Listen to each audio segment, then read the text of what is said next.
Gracias. Bueno, muy buenos días a todos y todos, a todas y todos, y todes, como ahora recomiendan utilizar el lenguaje inclusivo. Pues agradecemos muchísimo al antropólogo Diego Prieto todo el apoyo que nos ha brindado el Instituto Nacional de Antropología e Historia a su muy digno y atinado cargo. Aprovecho pues para unirme a las felicitaciones y reconocimiento del presidente de la República que le hizo en su pasado informe en el Zócalo por todo su compromiso de rescatar, preservar, dar a conocer, ejercer la razón pública, como decía Kant, en el campo de la antropología, la arqueología y de nuestras antigüedades que son también nuestro presente de la cultura maya. Y pues nosotros desde el AMCA realmente estamos muy contentos, muy entusiasmados con estar aquí. Ayer iba a dar la conferencia inaugural, pero su agenda le impidió estar. No obstante, generosamente he dicho, bueno, estoy allí a las 9:30 para dar la conferencia. Yo no me voy a extender más, reiterar mi agradecimiento, mi más amplio reconocimiento por su gestión en esta institución de todos los mexicanos. Yo creo que es una institución fundamental, forjadora de patria, diría Gamio, ¿verdad? Forjadora de patria y sobre todo defensora del México profundo, diría Guillermo Bonfil Batalla. Y bueno, muchas gracias también a la doctora Paloma Bonfil por todo el apoyo que nos ha dado aquí en la Coordinación Nacional de Antropología y desde luego también a la Facultad de Filosofía y Letras y al CONACYT. Pero el Museo Nacional de Antropología, que estuvimos ayer con Antonio Saborit, nuestro anfitrión, esta coordinación y la Facultad de Filosofía y Letras son las tres sedes. Ya no me extiendo más por la falta de tiempo y le paso el micrófono a la doctora Marina Alonso para que nos haga favor de hacer la presentación de Diego Prieto. Muchas gracias, Diego. Gracias, Ambrosio. Buenos días, bienvenidas, bienvenidos, bienvenides a este primer Congreso Transdisciplinario de Ciencias Antropológicas, Nuevos Paradigmas Interculturales ante la Crisis Civilizatoria del Mundo Globalizado. Y vaya que con este complejo tema observamos ayer las ponencias que realmente respondían a esta gran complejidad. Y bueno, yo creo que sin más preámbulo, le voy a dar la palabra a nuestro director, el antropólogo Diego Prieto, director del Instituto Nacional de Antropología e Historia, y que bueno, pues creo que sobran ya las palabras de presentación, pues adelante. Muchas gracias, Marina. Agradezco muchísimo la invitación para participar en este congreso de la Academia Mexicana de Ciencias Antropológicas, que siempre pues ha ido de la mano con el INA, con la Coordinación de Antropología del Instituto y con muchos colegas del INA para favorecer una investigación cercana a los grandes problemas nacionales, favorecer la interdisciplinariedad, la transdisciplinariedad y también, ¿por qué no?, la investigación científica con perspectiva intercultural. Pido disculpas porque estuve de sangrón y no pude ir a la inauguración. Mañana salgo y no pude ir a la clausura. Entonces hizo esta conferencia atípica, fuera del horario.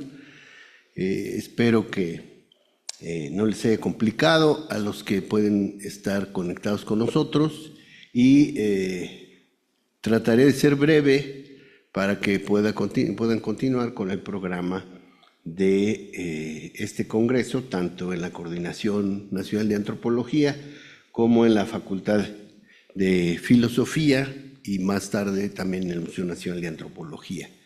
Yo quisiera, en relación con el tema general de este congreso, Nuevos Paradigmas Interculturales ante la Crisis Civilizatoria del Mundo Globalizado, referirme a dos cosas solamente. Primero, ¿qué entendemos o cómo entender eso que se ha ido generalizando, como el reconocimiento de la crisis civilizatoria.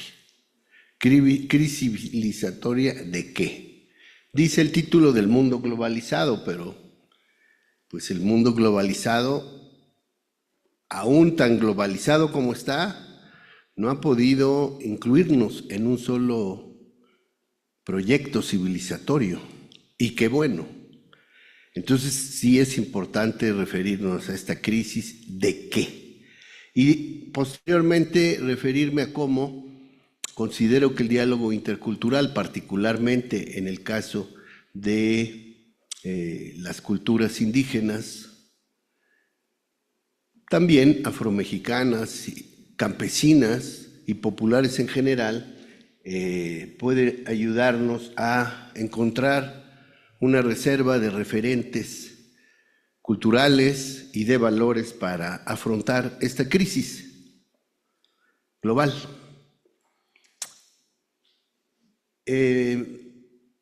Yo creo que lo que está en crisis, diría yo, es el proyecto civilizatorio que conocemos, los antropólogos así lo identificamos como la modernidad occidental, este universo cultural que, por cierto, en la división del trabajo de las ciencias sociales le tocó originariamente investigar a la sociología, porque a la antropología le correspondía todo lo demás. La sociología servía para estudiarnos a nosotros, dirían los occidentales, los que se consideran modernos, y la antropología para estudiar a los otros, a los no modernos, a los no occidentales, que casualmente también eran los sometidos, los dominados, los colonizados, y habría que conocerlos para dominarlos mejor. Decía muy bien Malinowski que la antropología funcionalista iba a ayudar a pasar del direct rule, del gobierno directo del imperio, al indirect rule, entender esas sociedades para que se pudieran gobernar de manera indirecta a través de sus propios mecanismos de gobierno. Yo creo que, por supuesto, que la modernidad occidental aportó muchísimas cosas a la humanidad, ¿no? La ciencia, la visión racionalista de las cosas, el humanismo, entendido como el humanismo occidental, renacentista. Luego me referiré a la pregunta si hay otros humanismos. Aportó sin duda alguna un desarrollo tecnológico inusitado, aportó la expansión de las redes de comercio, de comunicación, de intercambio a nivel global. No vivimos la primer globalización. La primer globalización pues es la que genera el mercantilismo, el primer sistema mundo, como le llamaría Wallerstein. Esa primer globalización nos pegó duro. Globalizó el mercantilismo y también globalizó una serie de enfermedades que generaron una mortandad por arriba del 85% de las personas que vivían en este continente. Pero también esa globalización le dio al continente, pero sobre todo a la Nueva España, un papel fundamental. Éramos la bisagra de esta globalización. Hasta Filipinas llegó a pertenecer a la Nueva España, el más importante reino del Imperio Español fuera de Europa, el más importante reino de España en el continente americano, así llamado por los europeos.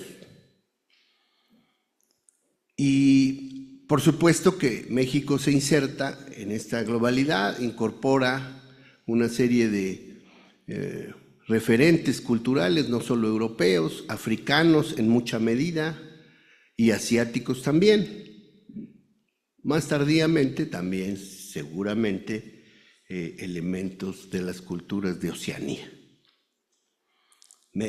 La Nueva España, entonces, esta bisagra que une a Oriente y Occidente. Estas Indias occidentales, como llegaron a denominar a estas sierras, porque pues es que es muy curioso este continente, porque en realidad es el continente más occidental, pero también el más oriental, ¿no?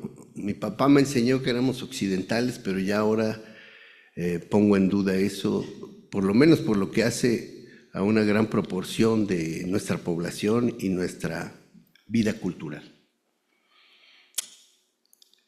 Entonces regresamos, aportó muchas cosas a la humanidad, la modernidad occidental, pero por supuesto que ahora en el paradigma que instauró y que pretende instaurar a nivel global, insisto, pretende porque obvio que no lo ha logrado, porque además la modernidad occidental siempre existe en relación a otro, de manera que, sobre todo ya en la fase imperialista, pues siempre tiene que haber un otro, un malo, un alterno, ¿no?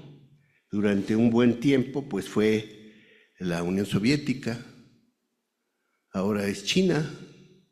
No podríamos decir que China es exactamente un mundo occidental, pero sí es una potencia muy compleja que forma parte de esta crisis global. El imperio del centro, eso quiere decir China, el imperio del centro, que próximamente va a ser muy probablemente la principal economía del mundo si no se atraviesa alguna clase de confrontación bélica. Efectivamente estamos en medio de una crisis muy complicada, cambio climático, catástrofe ambiental, crecientes complicaciones meteorológicas, ambientales, climatológicas de toda índole, pero también la globalización más desgarradora de la desigualdad. Más de la tercera parte de la población, en esta presumible globalidad que nos iba a hacer a todos iguales, ciudadanos, consumidores, pues resulta que más de la tercera parte de la población vive en condiciones de miseria extrema. Guerras frecuentes que obedecen, por un lado, a la economía, la necesidad de mantener el control de territorios.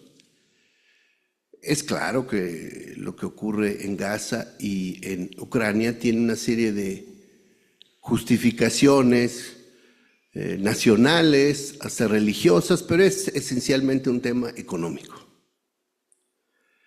Sabemos que en un momento dado hasta el Banco del Vaticano se benefició, no sé ahora, hay que investigar, hay que preguntarle a Francisco, se benefició de las guerras, de la industria militar. Y por supuesto sabemos que esto conduce a una probable crisis de la vida humana en el planeta. No estoy tan claro si está en riesgo la vida. Lo que pasa es que con la visión antropocéntrica que prevalece en la modernidad occidental, pues si desaparece el Homo sapiens, desaparece la vida, ¿no? Porque somos la vida, ¿no?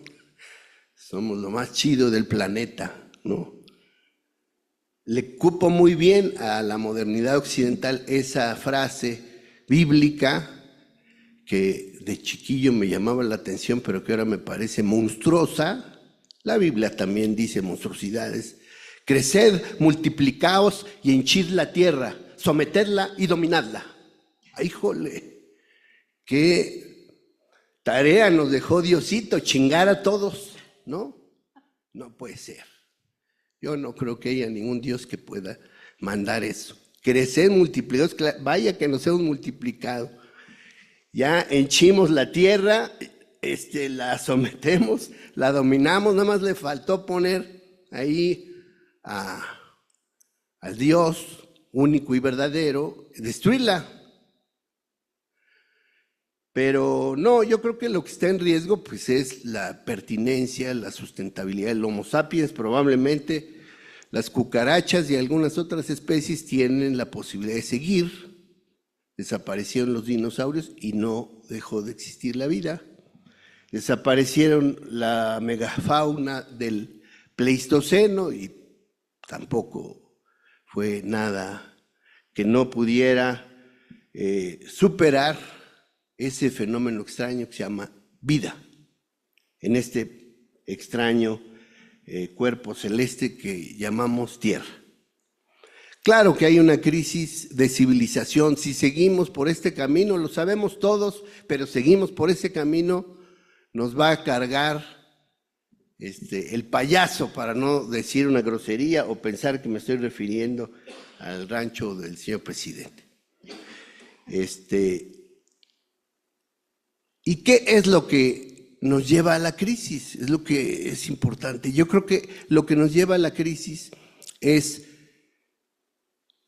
un pensamiento racionalista sustentado en la idea de que es posible unificar a todos los seres humanos en una misma manera de pensar, una misma manera de pensar que se centra en la idea de que la sociedad y que el proyecto civilizatorio está centrado en el individuo.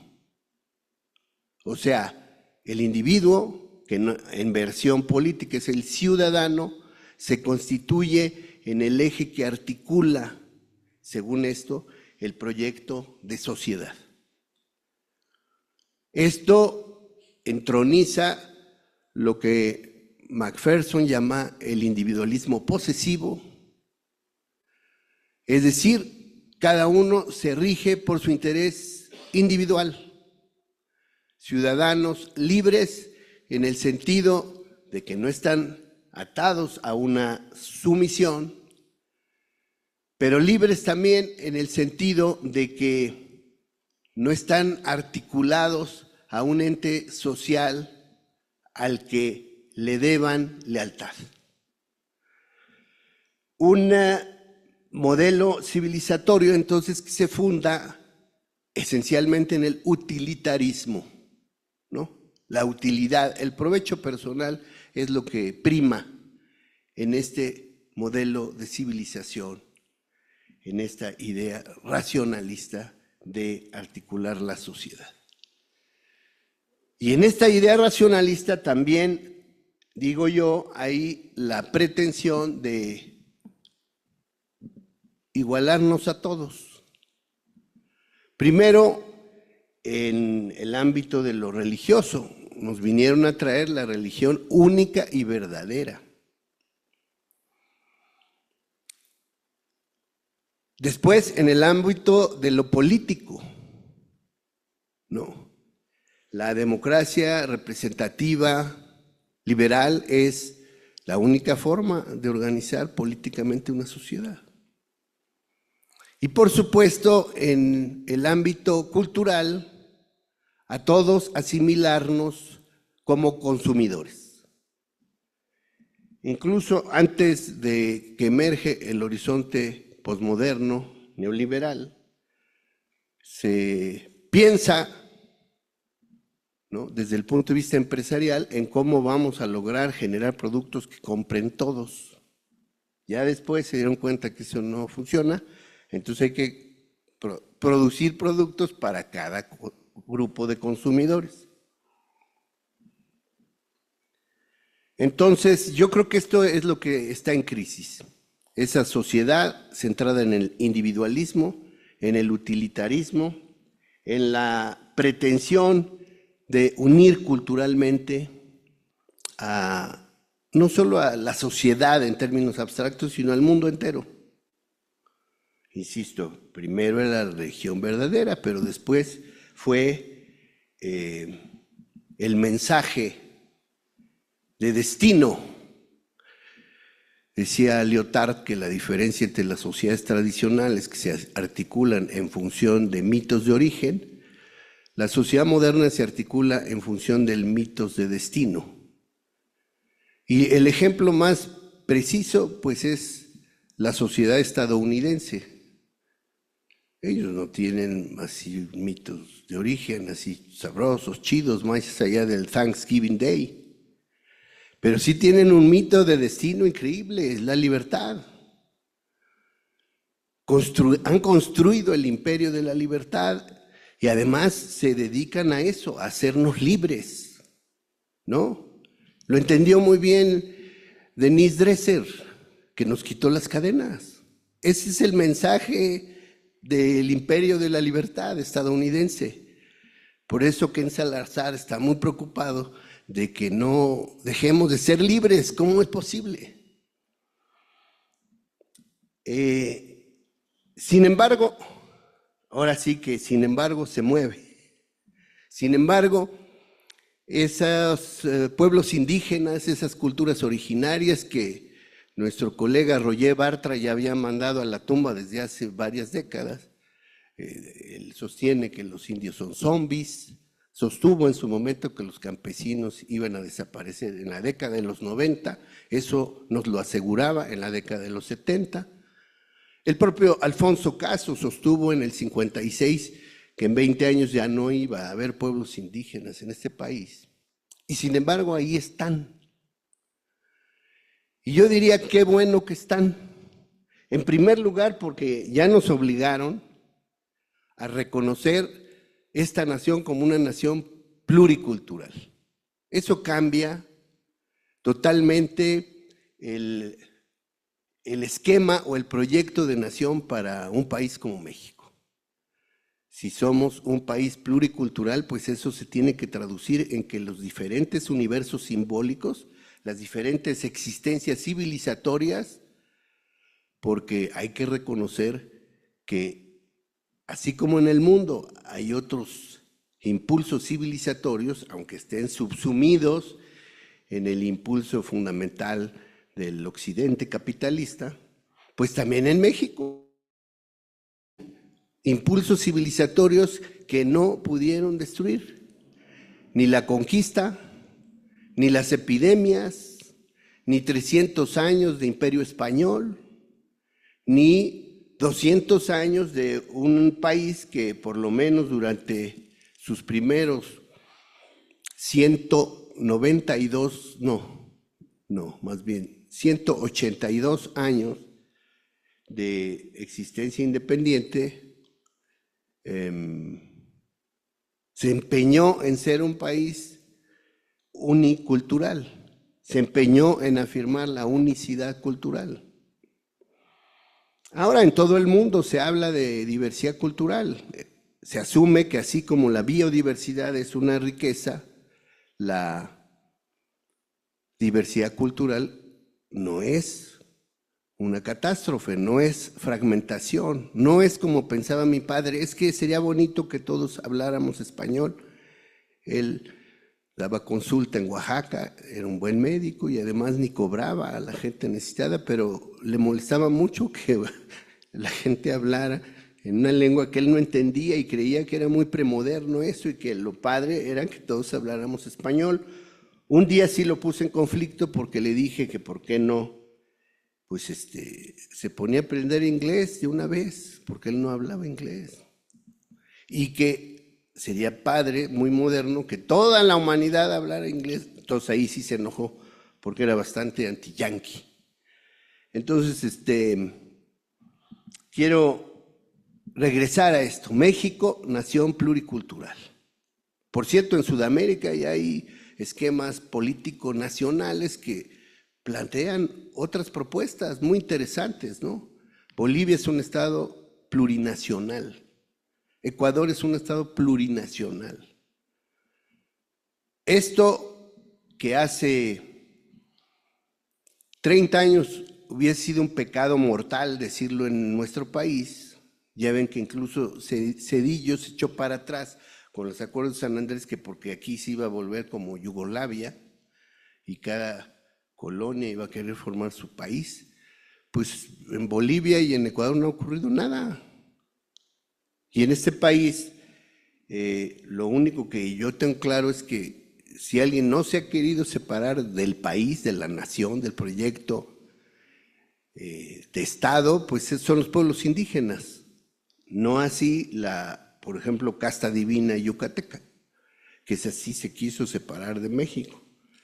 Por eso tuvieron que dividir, fragmentar la península de Yucatán políticamente.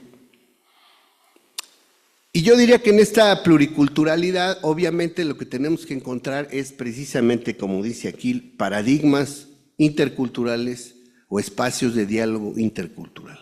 ¿Para qué?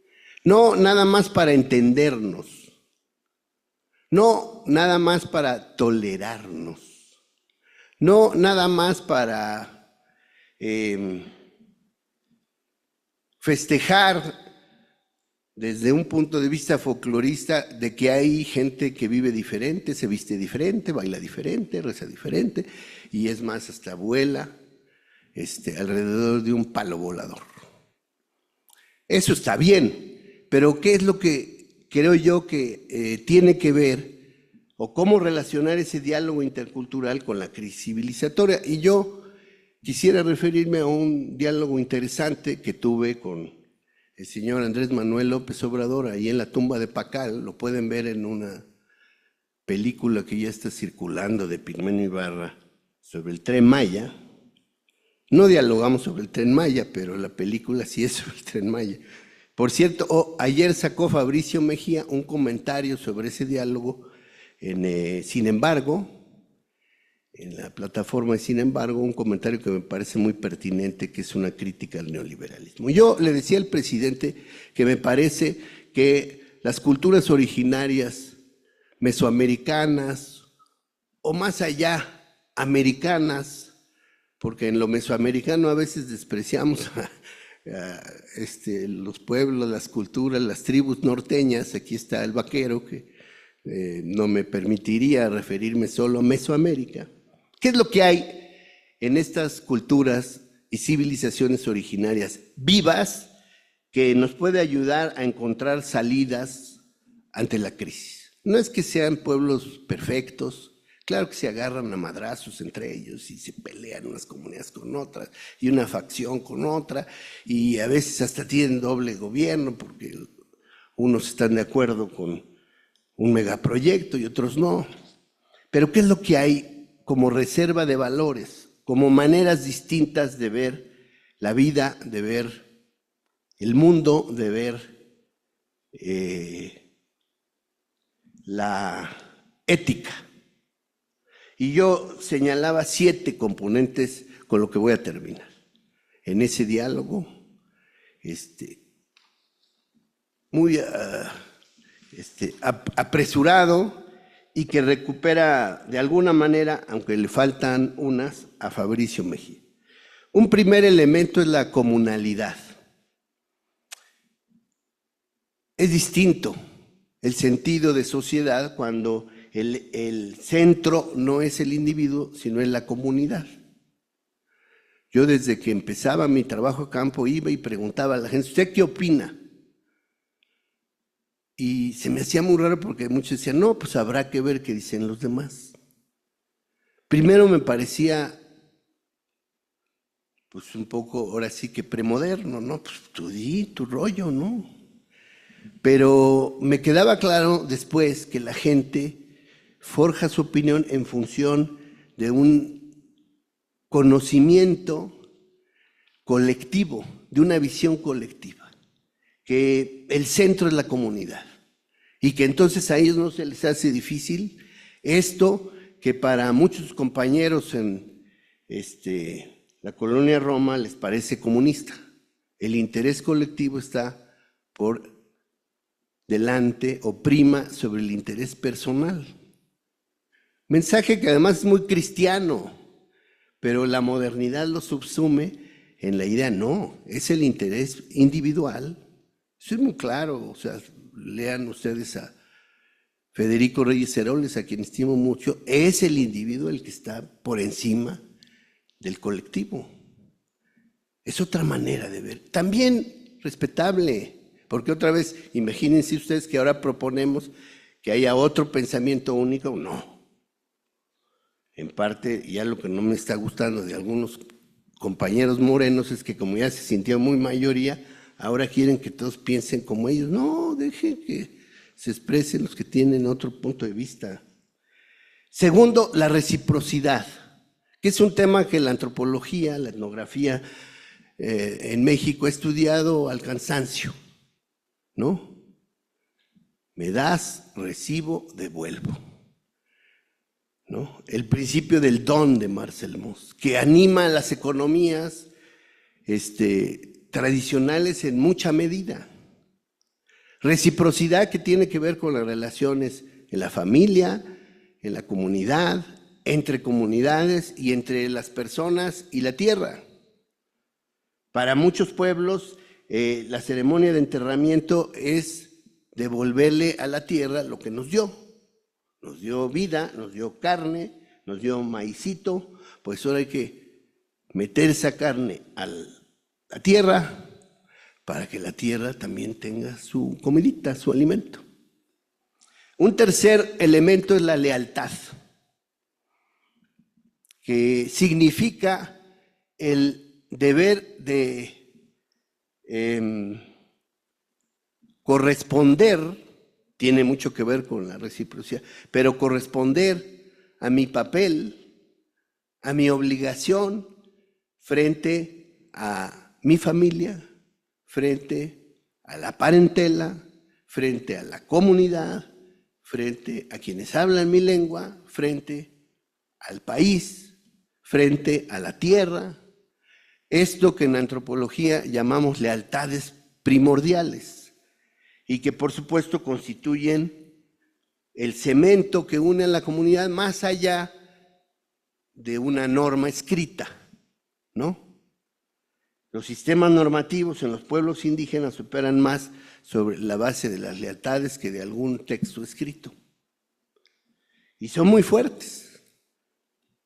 Tan fuertes que, por ejemplo, cuando dos habitantes de Santiago Mezquititlán tienen problemas en San Luis Potosí, porque Santiago Mezquititlán tiene colonias ñañó en casi todas las ciudades grandes del centro y norte de México y algunas del sur de Estados Unidos, se van a resolver sus problemas con el juez de Santiago Mezquitlán, porque son leales a esa autoridad. Otra que me parece muy importante, que también emerge siempre en la etnografía, en esto del diálogo intercultural, es el valor de honrar la palabra, ¿no? Aquí, digamos, tenemos un entramado jurídico en donde lo primero que estamos esperando es la trampa, el engaño, donde está la letra chiquita, decimos, ¿no? Y firmamos mucho y hacemos muchos documentos que normalmente no sirven o sirven pero para engañar, ¿no? Ahorita mismo siempre, si ustedes ven toda la intríngulis legislativo, bueno, todos están pensando quién va a engañar a quién y ahorita la gran incógnita es cuál va a ser el diputado, el senador de oposición que va a chaquetear. Y bueno, pues se los cotorrean bastante porque ya lo tenemos bastante. Entonces, ¿quién será? Y entonces empiezan a mirarse entre sí. Porque por mucho que diga el senador, yo voy a votar, no les creemos, pues, ¿no? Otro elemento muy importante es evidentemente el trabajo colectivo, que forma parte de la comunalidad, pero tiene que ver con la idea de que es en colectivo como resolvemos las tareas. Yo supongo que desde las sociedades hidráulicas a las que se refería nuestro colega Roger Bartra, hasta hoy, es muy interesante cómo a través de la tequio, la faena, la mano vuelta, se atienden una serie de tareas, una serie de trabajos. El presidente encontró un recurso inmenso en esto y por eso en Oaxaca están por terminar como 400 o 500 caminos de cemento hidráulico, pero hechos a base de faena, a base de trabajo colectivo, donde el Estado lo que pone pues es el material, la gente pone la tarea y de verdad son unos caminos hermosísimos. Pero también quienes hemos estado en colonias populares sabemos lo que es echar un coladito, ¿no? Se juntan todos, es muy pesado cargar el concreto, pero lo cargamos en el bote porque no da para comprar una revolvedora y un bomba de concreto, lo echamos. Al final, por cierto, pues está sabroso, las carnitas, el pulque. Y todos los que fuimos a ese coladito, pues ya tenemos el compromiso de los demás de que cuando yo vaya a echar coladito, pues se van a ir a la casa. Entonces, esto me parece también una reserva muy importante. Son elementos que contravienen todo lo que es el tema estrictamente utilitario mercantil, diríamos capitalista. La otra es la economía del prestigio versus la economía de la acumulación. Todos también, quienes hemos hecho etnografía, quienes hemos trabajado temas del sistemas de cargo, sabemos que las mayordomías se pueden entender como un mecanismo de redistribución de la riqueza que permite que, aun cuando es obvio, como en las comunidades hay gente que tiene más y gente que tiene menos, pues la gente que tiene más no está interesada en cómo sigue teniendo más y más y más, sino cómo ese tener más le da prestigio a partir de la mayordomía, a partir de la fiesta, a partir de ponerle a la banquita donada por fulanito de tal, y no a partir de la reinversión capitalista. Eso me parece también muy, muy interesante, porque evita que al interior de las comunidades indígenas la desigualdad crezca. No es que no haya, pero no crece. Y por último, lo que yo llamaría el amor a la vida y a la tierra. Y digo amor intencionalmente porque a mí de pequeño me enseñaron que nomás se ama sujetos, ¿no? A mí de chico nomás me enseñaron a amar a Dios y a mis semejantes, ¿no? Amarás a Dios sobre todas las cosas y al prójimo como a ti mismo. Así me enseñó mi mamá y yo trataba de cumplir, porque mi madre, pues sin duda alguna, era virtuosa, bondadosa y santa. Pero cuando uno empieza a ver que las comunidades indígenas le pueden asignar subjetividad a las plantas, a los árboles, a los animales. Vaya, entre los xihui, las piedras tienen sentimientos y se pueden enojar. Y pues hay que deberle respeto, no puede uno agarrar una piedra así nomás a lo tarugo. Las piedras hasta... Hay un mito muy bonito, y ya voy a ir terminando, en San Ildefonso, Tultepec, comunidad ñañó, doña Macedonia me dijo que todas las piedras que hay desde Amialco hasta Tolimán son hijas de la boda entre la Peña de Bernal, femenina, y el Cerro del Ñado, masculino, que se casaron y tuvieron como hijos todas esas piedras. Y yo pienso que es una bonita explicación de cuál es para ella el territorio ñañó, pues el de las piedras que son hijas de estas dos montañas, la Peña Bernal y la Cerro Ñado, que no es tan cerca, no es tan cerca, pero sí desde el Cerro Ñado se alcanza a ver la Peña Bernal, que está casi en un eje sur-norte, pero como a 90, 95 kilómetros de separación. Vaya que para tener relaciones a 95 kilómetros de distancia eso ha de haber sido una eclosión. Entonces, este tema, pues además muchas veces resulta el que más llama la atención en ciertos sectores occidentales, porque pues, ya ahora sí ya entra con este ecologismo que yo aprecio mucho. Lo que no aprecio tanto es que ese ecologismo en donde un jaguar vale más que una comunidad indígena entera, ¿no? Digo, tampoco se trata de que ahora nos vamos a ningunear a nadie. Yo nunca he visto que en un pueblo pues se piense que vale más un tapir que la gente, pero tampoco que vale mucho menos o menos. Simplemente tienen otro ámbito de existencia. Y yo creo que esto, insisto, este último punto, el amor a la vida y a la tierra, el amor de verdad, no pro vida, que eso no es amor a la vida, eso es una payasada. Por cierto, también sostenida en eso de religión verdadera, en fin. No, el amor en el sentido de verdadera empatía, de verdadera conexión afectiva, yo creo que eso es fundamental.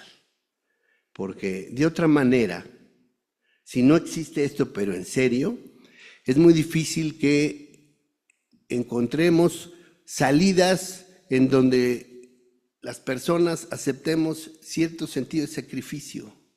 ¿Qué ocurre con las medidas ecológicas que a veces se proponen? En primer lugar, muchas veces son abiertamente hipócritas. Se dice, todas las empresas son verdes, se dice que cuidamos, y no es cierto.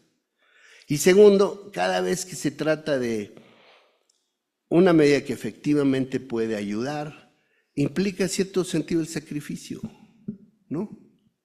Ya sea empresarial, por supuesto que quienes se benefician del uso de hidrocarburos, pues, desde siempre, no es que eso es periodo, o sea, desde siempre, desde principio del siglo, bloquearon la posibilidad de que se desarrollaran vehículos eléctricos.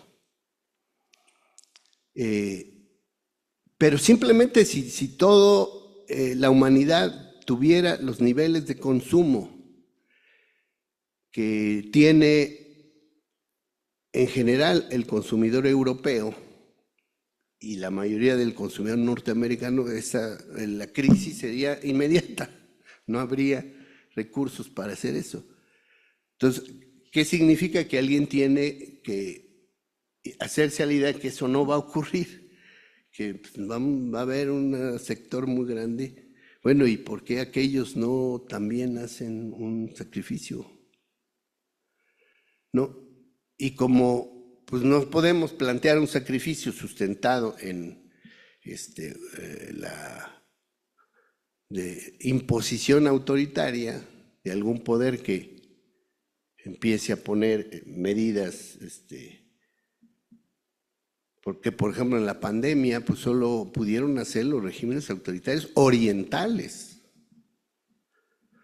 ¿no? No quiero decir que sea correcto, pero que sí es otra forma. Entonces, yo creo que sí tenemos, insisto, que pensar en que estos nuevos paradigmas interculturales, sin duda alguna, son indispensables. Regreso no solo para alentar la pluralidad, que es muy bueno, sino para que esa pluralidad sí nos ayude a encontrar referentes axiológicos, ¿no? Éticos, que nos permitan empezar a vivir de otras maneras y que nos permitan efectivamente apostar a que pues, no desaparezca esta especie, el Homo sapiens, que durante pues, varias decenas de miles de años, aquí Juan debe saber más cuánto lleva el Homo sapiens, pero pensemos que lleva 100,000, de esos 100,000 años, durante 99,500, ayudó, no solo no afectó a los equilibrios ecológicos, sino creó nuevas especies, enriqueció, digamos, desde el punto de vista biogenético, la vida en la Tierra. Entonces no somos tan malos, de verdad. Yo no creo, como luego dicen, no, es que la humanidad es destructiva. No es la humanidad, no le echen la culpa a la humanidad. Es un modelo civilizatorio que ya se agotó y ojalá nos dé tiempo de encontrar otros. Gracias.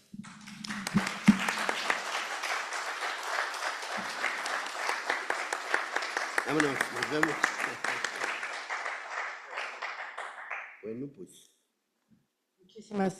Muchísimas gracias, Diego.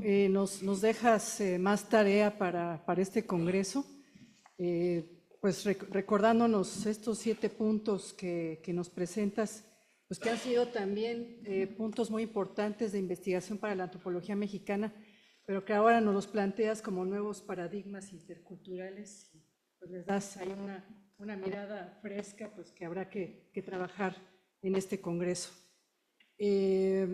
Pues bueno, nosotros en el Congreso justamente apostamos pues por esta concientización, visibilización de la existencia de proyectos civilizatorios múltiples, ¿no? Y que sostienen nuestra diversidad, que sostienen nuestros tejidos sociales, que se mueven por su misma historicidad, por las propias dinámicas, los conflictos también, las convergencias, etcétera, ¿no? Entonces, bueno, tendremos más tarea para debatir en este congreso. Y como decíamos ayer, pues apostamos por la co-construcción colectiva de conocimiento, ¿no? Creo que eso es muy importante y es pues también una de las bases de nuestro congreso.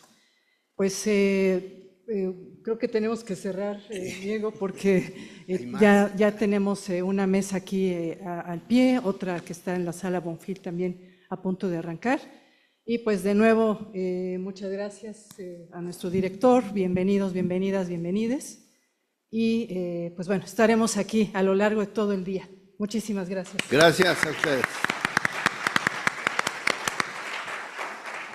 Que terminen con éxito.